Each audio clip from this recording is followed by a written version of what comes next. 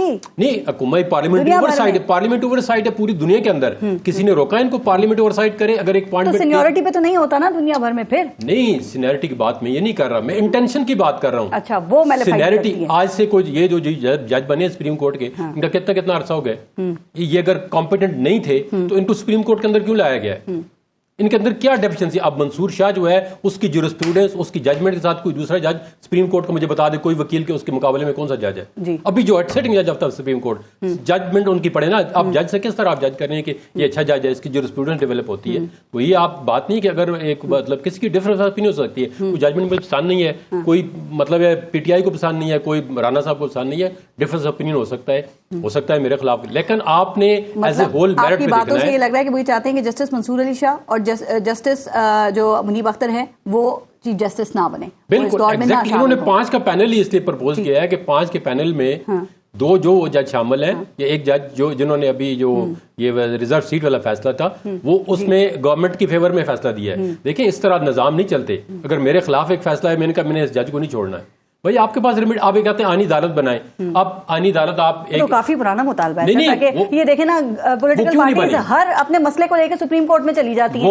وہ نہیں جانے جاتی نا. سپریم کورٹ کے اسی گورنمنٹ نے پریکٹس اینڈ پروسیجر ایکٹ پاس کیے، اس کے اندر انہوں نے کہا کہ جو بھی آئینی مسئلہ آئے گا اس کو 5 ممبر بینچ سنے گا. اس وقت گورنمنٹ سوئی ہوئی تھی کہ آپ آئینی عدالت لگا بنا دیں. بھائی آپ کیوں اس پریکٹس اینڈ پروسیجر؟ ابھی وہ کہتے ہیں وہ بھی ہم نے غلط بنایا. اگر بن جاتی ہیں تو اچھا نہیں ہے. پھر آئینی جو مقدمات ہیں وہ آئینی عدالت سنے گی اور باقی عوامی مقدمات جو ہیں اس کی اپیلیں سپریم کورٹ سنے گی. آپ میری ایک منٹ بات سن لیں. اب آئینی عدالت جب بن جائے گی اس کی اور سپریم کورٹ کے آپس میں کلیش آ جائے گی. کوریا کے اندر ایک آئینی عدالت بنی ہے، اس کی کلیش ہے. اب مثال کے طور پر آرٹیکل 199 کا کانسٹیٹیوشنل کورٹ ہوتی ہے، ہائی کورٹ کی پاور ہے، اس کی اپیل کہاں پہ جائے گی؟ بتائیں آپ مجھے. اب 199 میں جب آئینی مسئلہ آئے گا ہائی کورٹ کے پاس، اس کی اپیل کہاں پہ جائے گی؟ 185 کی پاور تو سپریم کورٹ کے پاس ہے. اب 184 کی ڈائریکٹ پاور آپ دیتے ہیں ایک آئینی عدالت کو، تو وہ آئینی عدالت سنے گی یا سپریم کورٹ سنے گی؟ دیکھیں اتنا جھگڑا شروع ہو جائے گا کہ نہ یہ عدالت کام کر سکے گی نہ وہ کر سکے گی. یہ آپ نے ساری چیزیں دیکھنی ہے کہ آپ کی انٹینشن کیا ہے اس پیکج کو لانے کی. یا آج سے اگر 1 سال پہلے لے آتے یا 2 سال، اب 6 ججوں کو ہائی کورٹ نے اسلام آباد کے خط لکھ دیا، آپ ان کو روٹیشن پہ لا رہے ہیں. پوری دنیا کے وکیل 3 سال پہلے رو رہے تھے، آپ نے کہا چاہے روٹیشن میں کوئی چکر نہیں ہے ہمارے پاس، ہم نہیں روٹیشن میں لانا چاہتے. یہ تو نہیں کہ آپ کی مرضی ہو تو آپ کام کر لیں. سب سے بڑے اسٹیک ہولڈرز کے عوام ہیں. اگر جوڈیشل ریفارم کرنا چاہتے ہیں تو کیا بار کونسل کو آپ نے آن بورڈ لیا ہے؟ مسودہ ہی کسی ٹریجری بینچوں کے پاس مسودہ نہیں ہے. بھائی آپ آئینی ترمیم لا رہے ہیں، چلے اپوزیشن کو آپ دکھانا نہیں چاہتے تو گورنمنٹ کو تو دکھائیں. عامر الیاس رانا صاحب اس کے اوپر کیا کامنٹ کریں گے سر؟ چونکہ دیکھیں نا کہ بادیوں نظر میں یہ ترمیم جتنی بھی اچھی ہوں، لیکن ایک سائڈ کا تاثر یہی ہے کہ یہ عدلیہ کو مینج کرنے کے لیے یہ لایا جا رہا ہے. کیونکہ جسٹس منصور علی شاہ کی بات ہوتی ہے کہ وہ جو مخصوص نشستوں کا فیصلہ آیا تھا وہ انہوں نے حکومت کے خلاف فیصلہ دیا. پھر جسٹس منیب اختر کا جھکاؤ وہ بھی سبھی کو معلوم ہے. تو یہ تاثر کیسے دور ہوگا جو اس وقت لوگوں کی زبانوں پہ ہے؟ میں پہلے بھٹو صاحب کے جب آئین پاس کرایا تھا نا اور متفقہ آئین بن رہا تھا ایک آدھی آواز کے علاوہ، تو جو اپوزیشن تھی اس وقت کی، جس میں مولانا فضل الرحمان کے والد گرامی بھی تھے اور باقی سارے تھے، انہوں نے بھٹو صاحب کو آخری پوائنٹ پہ بلیک میل کیا اور وہ آخری وقت میں آؤٹ ہوا. وہ یہ تھا کہ سپریم جوڈیشل کونسل جو فیصلہ کرے گی وہ حتمی نہیں ہوگا، بلکہ وہ پارلیمنٹ کے مشترکہ اجلاس میں آئے گا اور وہ جو فیصلہ کرے گا اس پہ صدر سائن کریں گے. یہ اس وقت کی اپوزیشن نے منوایا کہ اگر آپ نے آئین سائن کرانا ہے، جب ہر چیز طے ہو چکی تھی تو بھٹو صاحب کو پیچھے ہٹنا پڑا تھا. اب میں ایک دم بے نظیر بھٹو صاحبہ پہ آتا ہوں. جسٹس سجاد علی شاہ کو انہوں نے لگایا اپنی مرضی سے، جیسے پرائم منسٹر لگایا کرتے تھے. اس کے بعد الجہاد ٹرسٹ آیا، اس کے اندر فیصلہ دیا سجاد علی شاہ صاحب نے خود بیٹھ کے کہ سینئر موسٹ چیف جسٹس ہوگا، اور خود کو سٹیپ ڈاؤن نہیں کیا. ہماری عدلیہ نے کب سیاست نہیں کی.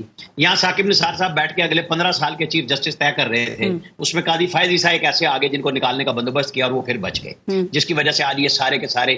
یہ منیب اختر صاحب بہت اچھے جج ہیں، لیکن چوتھے نمبر سے ان کو ثاقب نثار صاحب اسپیشلی لائے تھے. اور ان کے جو عزیز ہیں خالد انور صاحب 1997 میں جو نواز شریف کے لا منسٹر تھے، میں نے پہلی دفعہ سمجھ کے چیزیں، میں 1992 سے جرنلزم کر رہا ہوں، میں نے ان سے بات کی کہ بھائی یہ ججوں کی چٹ کیوں آتی ہے، لوگوں سے کیوں نہیں پوچھتے. یہ چیف جسٹس آف پاکستان، یہ اسپیکر، یہ پی ایم اپنی نیم پلیٹ گاڑیوں پہ کیسے لگا سکتے ہیں؟ آئین اور قانون اجازت نہیں دیتا، صرف نمبر پلیٹ ہونی چاہیے.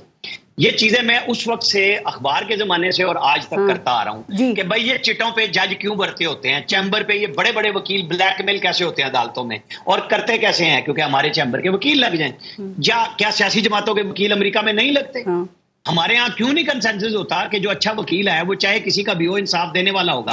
اچھا عامر الیاس رانا صاحب، میں چاہ رہی تھی ذرا یہ ٹھیک ہے ایک پوائنٹ کو ذرا کلیئر کریں نا، جو ابھی جہانگیر جنون صاحب نے ریز کیا ہے، وہ کہتے ہیں سپریم کورٹ سسٹم کو ایوالو کیوں نہیں کرتے، لوگوں سے رائے کیوں نہیں لیتے؟ یہ جج تھا، یہ سینئر وکیل تھا، اس نے کب انصاف بیچا، اس نے کب دھوکہ دیا؟ یہ لوگوں سے پوچھیں یہ کیوں ججوں پہ اور ان کے چٹوں پہ رہتے ہیں. مجھے تو بنیادی اعتراض یہ ہے کہ عام آدمی سے پوچھیں کہ میں ہوں، جدون صاحب ہوں یا پنجوتر صاحب ہوں، انہوں نے کب کلائنٹ کو بیچا، کب انصاف کو بیچا؟ لوگ بتائیں گے جن کو، اور وہ ثبوت بھی دیں گے کہ ہمارے ساتھ کیا ہوا. ہم نے سینئر وکیل کو پیسے دیے اور جونیئر عدالت میں کھڑا کر دیا اور میرا بیڑا گرک ہو گیا. پیسے میرے سے سینئر وکیل نے لیے. کیا یہ سب کچھ نہیں ہو رہا؟ ہمیں ان چیزوں کو لانا پڑے گا.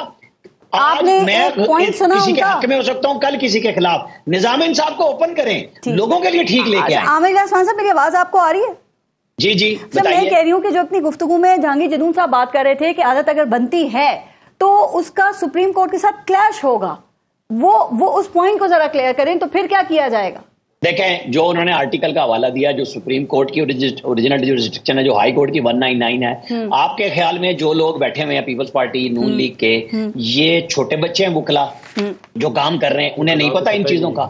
یہ سب چیزیں آئیں گی، نہیں نہ آیا، سوال اٹھانا بنتا ہے، لیکن یہ نہیں ہو سکتا کہ آدھا تیتر اور آدھا بٹیر ہوگا.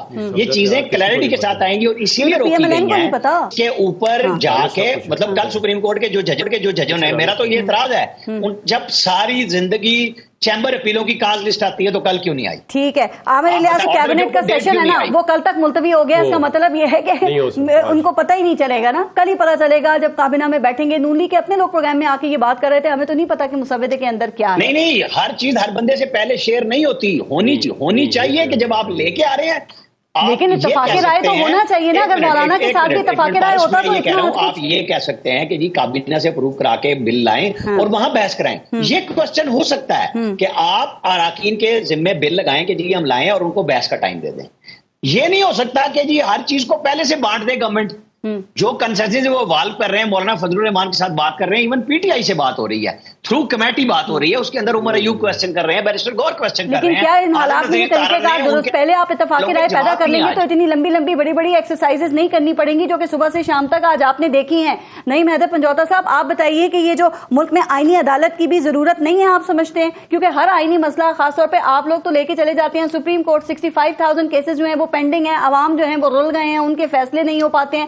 تو زیادہ بہتر نہیں ہے کہ جو آئینی مسائل ہوں گے، آئینی مقدمات ہوں گے، وہ آئینی عدالت سنے گی، اور جو عوامی مقدمات ہوں گے اس کی اپیل سپریم کورٹ سنے گی؟ پھر دیکھیے معاملہ یہ ہے کہ یہ اس وقت یہ چاہتے ہیں کہ ملک جو ہے وہ ان کے مطابق چلے، نہ کہ آئین اور قانون کے مطابق چلے. جہاں تک بات ہے آئین عدالت کی، اور پہلے آپ کے پاس عدالت موجود ہے اور اس کے پاس ایک پاور ہے، اختیار ہے، آئین پاکستان دیتا ہے 184(3) کے.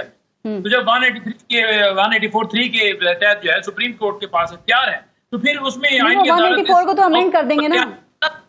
لانے کی اس لیے ضرورت ہے کیونکہ یہ چاہتے یہ ہیں کہ قاضی فائز صاحب ادھر سے ریٹائر ہوتے ہیں اور 5 میں سے اپنی مرضی کا چیف جسٹس وہاں پر بھی لگا لیے جائے اور قاضی صاحب کو یہاں پر آئینی عدالت کا سربراہ بٹھا دیا جائے. تو یہ ایسا طریقہ کار جو ہے اپنانا ایک سب سے بڑی عدالت کے سربراہ کا اور پھر اس کو ہی جان بوجھ کر اس کو ادھر بٹھانے کے لیے ایسی کورٹ بنانے کا جو ہے وہ ایک ترمیم لے کر آنا پوری دنیا دیکھ نہیں رہی.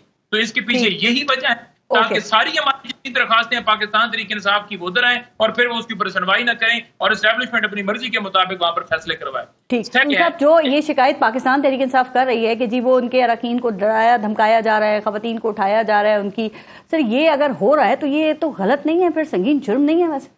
نہیں، لیکن یہ بات اگر کرتے ہیں تو یہ اپنے دور کی جو انہوں نے کام کیے ان کو بھی اکنالج کریں کہ انہوں نے بھی غلط کام کرا ہے. یہاں پہ کوئی ان کے ساتھ بھی ہونا چاہیے.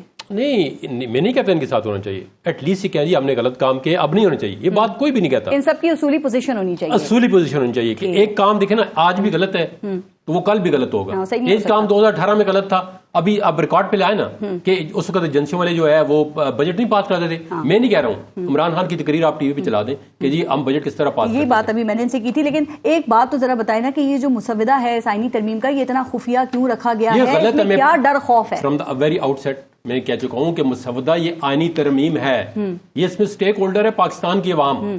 اب یہ سوشل کانٹریکٹ ہے عوام اور اسٹیٹ کے درمیان. آئینی مسودہ جیب میں رکھا ہوا ہے، ابھی یہ ایکسٹینشن نکال دو، یہ ڈال دو، یار یہ کوئی آئینی ترمیم ہے؟ تو وہ ابھی کہہ رہے ہیں نا عامر الیاس خان صاحب کہ ضروری نہیں ہے کہ ہر چیز کو پہلے منظر عام پہ لے کے آئے گا. یہ ضروری ہے کہ جو جوڈیشل ریفارم کر رہے ہیں، جوڈیشل ریفارم میں سب سے بڑے اسٹیک ہولڈر جو عدالتیں اور وکیل ہیں، کیا ہمارے ساتھ ڈسکشن ہوئی ہے آپ ٹریجری بینچوں کے ساتھ؟ یہاں تو پہ گورنمنٹ کے جو لوگ ہیں ان کو نہیں پتا کہ مسودے میں اندر کیا لکھا ہوا ہے. اور یہ فیکٹ ہے، یہ ہر شخص اس بات کو مانتا ہے کہ ابھی 1 گھنٹہ پہلے بھی مسودہ شیئر نہیں کیا جا رہا. کس خوف سے نہیں؟ مسودے میں لکھا ہوا کیا؟ کبھی کہتے ہیں یہ ایکسٹینشن دے رہے ہیں 65 سے 68 سال، کبھی کہتے ہیں اس کو چھوڑ دو اس کو لگا دو.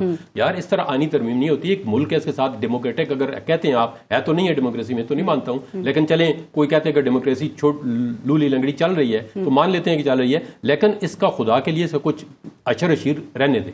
اس کو جو تباہ کر رہے ہیں آپ نہ کریں. اور یہ ابھی نہیں تباہ ہو رہا ہے، یہ پچھلے کئی سالوں سے ہو رہا ہے.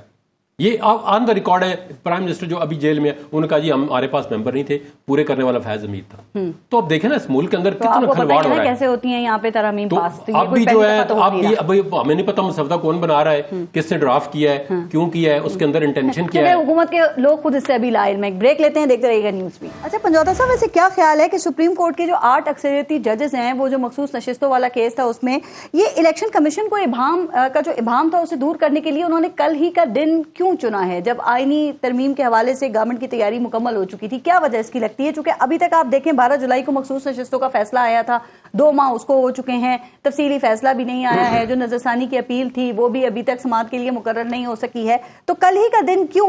کیا خیال ہے؟ دیکھیں پہلی بات یہ ہے، جہاں تک سپریم کورٹ کے فیصلے کی بات ہے، سپریم کورٹ کا فیصلہ آ گیا، اس کے بعد الیکشن کمیشن کو چاہیے تھا کہ اس کے اوپر منی وان امپلیمنٹ کروانا. الیکشن کمیشن کیونکہ آپ پہلے دن سے پتہ ہے کس طرح پارٹی ہمارا انٹرا پارٹی الیکشن تسلیم نہ کرنا، بلے کا نشان چھیننا، یا ہمارے وہاں پر لوگ گواہ ہو رہے تھے، سارا کچھ ہو رہا تھا. تو الیکشن کمیشن کا کام تھا فری اینڈ فیئر الیکشن کرو. یا 8 فروری کو جو ڈاکہ ڈالا گیا فارم 47 کے مطابق سارا کچھ کروایا گیا. تو سارے عمل کے اندر الیکشن کمیشن مکمل طور پر ایک پارٹی بن کے پاکستان تحریک انصاف کے خلاف کام کرتا رہا. اور یہی ہوا کہ سپریم کورٹ کا جب فیصلہ آیا تو وہ خود کو ایک آئینی ادارہ کہتے ہوئے کہ میں ایک آئینی ادارہ ہوں، تو لہٰذا سپریم کورٹ کے 8 معزز ججز جو ہیں میں ان سے بھی اوپر ہوں، جو کہ بالکل ان کی غلط بات ہے. اور جب سپریم کورٹ نے فیصلہ دیا ہے تو اس کے اوپر تسلیم کرتے ہوئے اس کے اوپر امپلیمنٹ کرنا چاہیے تھا. جہاں تک بات ہے ریویو پٹیشن کی، تو ریویو پٹیشن دائر کرنے سے یہ نہیں ہوتا کہ فیصلے پر کوئی رکاوٹ آ گئی ہے یا اس کے اوپر کوئی حکم امتناع جاری ہو گیا. جب تک وہاں سے کلیئر آرڈر نہ ہو آپ اس جب آئینی ترمیم پیش کرنے کی بات ہوئی تو ہی 8 ججز کی وضاحت سامنے آئی نا، اس لیے میں نے آپ سے یہ سوال کیا. مجھے بتائیں اب آگے آپ کی اسٹریٹجی کیا ہوگی؟ اب یہ ترامیم پیش ہوتی ہے اور اگر یہ منظور بھی ہو جاتی ہے کل یا آئندہ آنے والے دنوں میں، تو کیا آپ اسے سپریم کورٹ میں چیلنج کریں گے؟ اور ترمیم کے بعد سپریم کورٹ کے دائرہ اختیار کیا ہوگا پھر؟ نہیں دیکھیں، ہو سکتا ہے ہم کل ہی جو ہے اس کے اندر کوئی پٹیشن دائر کریں، کیونکہ اس حوالے سے اگر دیکھا جائے تو جو صورتحال اس وقت چل رہی ہے اس کو دیکھتے ہوئے ہو سکتا ہے کل ہی ہم کوئی رجوع کریں. کیونکہ دیکھیں اس وقت ملک کے اندر ترمیم سے پہلے آپ کیسے کر سکتے ہیں؟ یہ کیسے آپ اس کو چیلنج کریں گے؟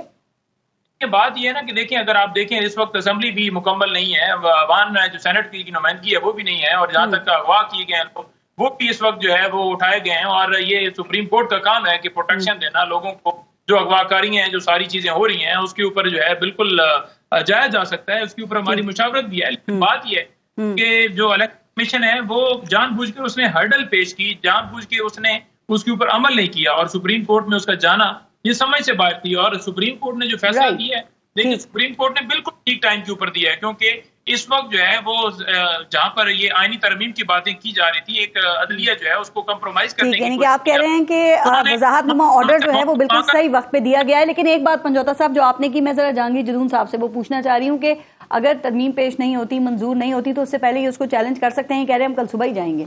نہیں یہ ان کے چیلنج اس ترمیم ابھی تو مسودہ ہی نہیں پتہ کیا ترمیم ہو رہی ہے، کیا چیلنج کریں گے؟ نہیں یہ کہہ رہے ہیں کہ یہ چیلنج کریں گے کہ ہاؤس مکمل نہیں ہے، ہمارے بندے اٹھائے جا رہے ہیں، تو ایک مطلب ایک میلا فائڈی طریقے سے تو پھر سپریم کورٹ کیا کرے گی؟ روک دے گی؟ اور پتہ نہیں سپریم کورٹ پٹیشن رکھتی ہے نہیں رکھتی ہے، تو ہوا میں کے مطابق نہیں، سپریم کورٹ آف پاکستان ہے، وہ جو مرضی کو کرنا چاہے کرے. وہ کہیں ہاؤس انکمپلیٹ آپ نہیں کر سکتے، ختم ہو جائے گا مسئلہ. یہ تو سپریم کورٹ تو بہت کچھ کر سکتی ہے، لیکن اس سپریم کورٹ کو قانون اور آئین کے دائرے میں ہی کام کرنا ہے نا سپریم کورٹ میں بھی. تو قانون کے اندر اور آئین کے اندر جو پرمیزیبل چیزیں وہ سپریم کورٹ کر سکتی ہے، اور کمپلیٹ جسٹس کے لیے آرٹیکل 187 بھی استعمال کر سکتی ہے. لیکن جدون صاحب پھر سپریم کورٹ یہ کہہ سکتی ہے نا کہ ابھی تک تو ہم کچھ لائے نہیں ہیں سامنے. پارلیمنٹ کہہ سکتی ہے دیکھیں آپ ایک چیز کو ہوا میں نہیں روک سکتے نا. ویسے تو پہلے عمر عطا بندیال نے practice and procedure act sign ہی نہیں ہوا تھا، اس نے بل کو سٹاپ کر دیا تھا.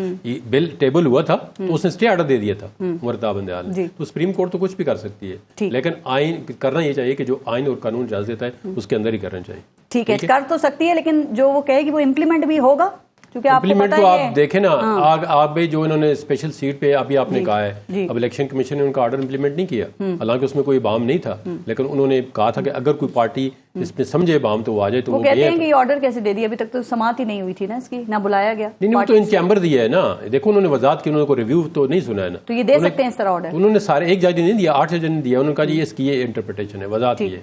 اب انہوں نے کوئی یہ الیکشن کمیشن کو کس نے کہا تھا کہ آپ وضاحت جا کے پوچھیں. ٹھیک، آپ کو یہ لگتا ہے کہ یہ اس معاملے کو ایک مرتبہ پھر آپ پارلیمنٹ بمقابلہ عدلیہ جو ہے اس کے تناظر میں دیکھ رہے ہیں، اور اگر ایسا ہوتا ہے جہانگیر جدون صاحب پھر کیا ہوگا؟ دیکھیں یہ تو نظر آ رہا ہے یہی ہوگا، جو کچھ آپ پرسپشن ہے یا یہی ہوگا کہ آئینی ترمیم ہوگی، یہ ڈیفینیٹلی عدالتوں میں چیلنج ہوگی. اس کو بار ایسوسیشن بھی کریں گے، بار کونسل بھی، اور وکلاء بھی اس کو عدالت میں چیلنج کریں گے. پی ٹی آئی کی میرے خیال میں کرے گی، لیکن باقی لوگ جو اسٹیک ہولڈر ہیں وہ بھی کریں گے. یہ وکلاء جو ہیں وہ کھڑے ہو جائیں گے؟ کھڑے ہوں گے. اگر ان کے دیکھیں نا، اگر آپ جوڈیشری پہ قدغن لگا رہے ہیں، میں نے کہا نا ہم بہت بڑے اسٹیک ہولڈر ہیں. اگر مسودے کا جسٹس کے خلاف بھی کھڑے ہو جائیں گے، قاضی فائز صاحب کے خلاف؟ نہیں، قاضی فائز کے خلاف تو نہیں کھڑے ہوتے، لیکن قاضی فائز اگر وہ آئین اور قانون کے مطابق کام نہیں کرتے تو وہ ان کے خلاف تو نہیں کھڑا، ان کے ایکٹ کے خلاف کھڑا ہونا. وہی دیکھیں نا، ایک پرسن دیکھا نا، ایک بندہ. آپ جو غلطیاں بتا رہے ہیں پی ٹی آئی کی، تو یہ پنجوتا صاحب کیا ان غلطیوں کو آپ بھی ایڈمٹ کرتے ہیں؟ مانتے ہیں، کیوں نہیں مانتے؟ پنجوتا وکیل ہے، مانتے ہیں بالکل. مجھے اصل میں آئینی چیز کی کیا بات کر رہے تھے، کچھ چیزیں مس ہوئی ہیں کہ کون سی غلطیوں کی بات کر رہے تھے. کہ آپ کے دور میں بھی ایسے ہی قانون سازی ہوئی ہے، اس کو مانتے ہیں؟ یا تو ہوگا دیکھیں بات پریشر ڈال کے. میں اپنے خود ہی کافی دیکھا تھا کہ جہاں تک کسی جگہ پر قانون سازی ہے وہ غلط ہوئی ہے تو ضرور اس کو لے کر آئیں، جہاں ہمیں دکھائیں کہ کہاں پر ہم نے عدلیہ کو کمپرومائز کیا تھا، کہاں پر ہم نے کہا کہ یہ جو اغوا کاریاں ہو رہی ہیں، یہ چھاپے ہو رہے ہیں جو ہمارے دور کے اندر ہوتے رہے، اور ہم نے اس کے اوپر پردہ ڈالنے کے لیے پھر یہ معاملہ کیا، یا ملک کے اندر ڈاکہ ڈالا گیا تو اس کے اوپر ہم نے کہا کہ بالکل جیانی ترمیم آنی تاکہ وہ ڈاکہ نہ کھلے. کوئی ایسی ایگزامپل لے کر آ جائے. ادروائز جو ہے وہ اگر کوئی بل لایا جاتا ہے کسی حوالے سے یا کوئی ایسی چیز لائی جاتی ہے تو ڈیفینیٹلی ایک پارلیمنٹ کا کام ہے جو وقتاً فوقتاً وقت کے مطابق جو ضرورت ہوتی ہے. لیکن اس وقت جو صورتحال ہے، جو اس وقت کیا جا رہا ہے، وہ آگے آپ دیکھیں کہ کر کیا رہے ہیں. وہ تو عدلیہ لے کر آ رہے ہیں کہ آپ بالکل جو ہے حکومت کے در پہ آ جائیں، جو بھی گورنمنٹ ہوگی، جو بھی اس وقت وہ چاہے گا، وہ 5 ججز بیٹھے ہوں گے اس انتظار میں ہمارا کس کا نمبر لگے گا اور ہم چیف جسٹس بنیں گے، کس کا نمبر آئے گا اور ہم کسی کے منظور نظر بنیں گے، اور پھر اس حساب سے وہ اپنے مرضی کے مطابق فیصلے دلوائیں گے یا فیصلے لینے کے لیے. اب دیکھتے ہیں کل پھر کیا صورتحال رہتی ہے. تو رائٹ، جہانگیر جدون صاحب کیا لگتا ہے کہ پھر بھی آج جو تماشا پورا دن چلتا رہا یہی کل بھی آپ نے دیکھنا ہے پھر، اور لگتا ہے کہ یہ ترمیم منظور ہو جائیں گی اور پھر اس کے آفٹر ایفیکٹس کیا ہو سکتے ہیں؟ یہ ساری چیزیں جو ہیں یہ سپریم کورٹ میں چیلنج ہوں گی. یہ اجلاس کا نہیں پتہ ممبروں کو 2 بجے ہوگا، 1:30 بجے ہوگا. ابھی آپ فون پہ کبھی اس طرح ہوا ہے کہ آپ بیٹھ جائیں، اب آپ بلاتے ہیں اجلاس اب ایجنڈا دیکھیں نا, صرف ایجنڈا ممبران کو جو ووٹ دیں گے ان کو پتا ہو میں کیسے ووٹ دے رہا ہوں. لیکن دیکھیں حکومت کو بھی پتا ہوگا نا کہ یہ چیلنج ہو جائے گا, یہ تو کنفرم ہے, پی ٹی آئی تو کہہ رہی ہے کہ ہم اس کو چیلنج کریں گے, تو انہوں نے بھی تو کوئی تیاری, چیلنج ہوگا تو ہم سنبھال لیں گے. تو پھر انہوں نے تو تیاری اس کی بھی تو کر رکھی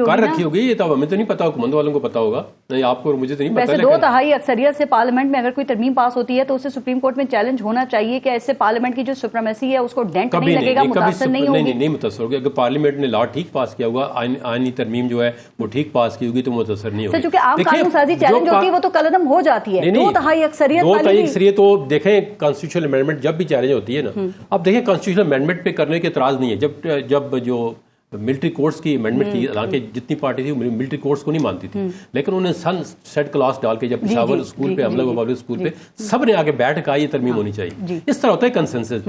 آئینی ترمیم کے لیے تو اپوزیشن بھی شاید تیار ہو جائے, لیکن اس کو اعتماد ملے, اس کے ساتھ مسودہ شیئر کریں, اس کا ہم یہ جوڈیشل ریفارم لانا چاہتے ہیں اور 1 مہینے کے بعد لانا چاہتے ہیں یا 2 مہینے سے پہلے. آپ دیکھیں نا ان کا ٹارگٹ پہلے دیکھیں, میں نے آپ کو ایک جیب میں پکڑا ہوا جی ایکسٹینشن دے رہے ہیں آگے, اچھا اس کو اندر کر دو, یہ باہر نکال دو, ایکسٹینشن نہیں دے رہے, اب 5 کا پینل بنا دو, اس کو اٹھا دو. اس طرح سے کام نہیں چلتا. اس میں آپ کی انٹینشن جو ہے وہ یہ ظاہر ہوتی ہے کہ آپ جو ترمیم لانا چاہ رہے ہیں وہ غلط لانا چاہ رہی ہے, اس کے ساتھ دوسروں کو ملا کے ایک پیکج کی صورت میں لانا چاہ رہے ہیں. اصل مقصد یہ ہے کہ یہ والا چیف جسٹس جو ہے وہ آگے نہ آئے. رائٹ, جہانگیر جدون صاحب اور نعیم حیدر پنجوتا صاحب اور عامر الیاس رانا صاحب بھی شو میں موجود تھے. بہت بہت شکریہ آپ سب کا پروگرام میں شرکت کے لیے. اپنا اور اپنے ملک کا خیال رکھیے.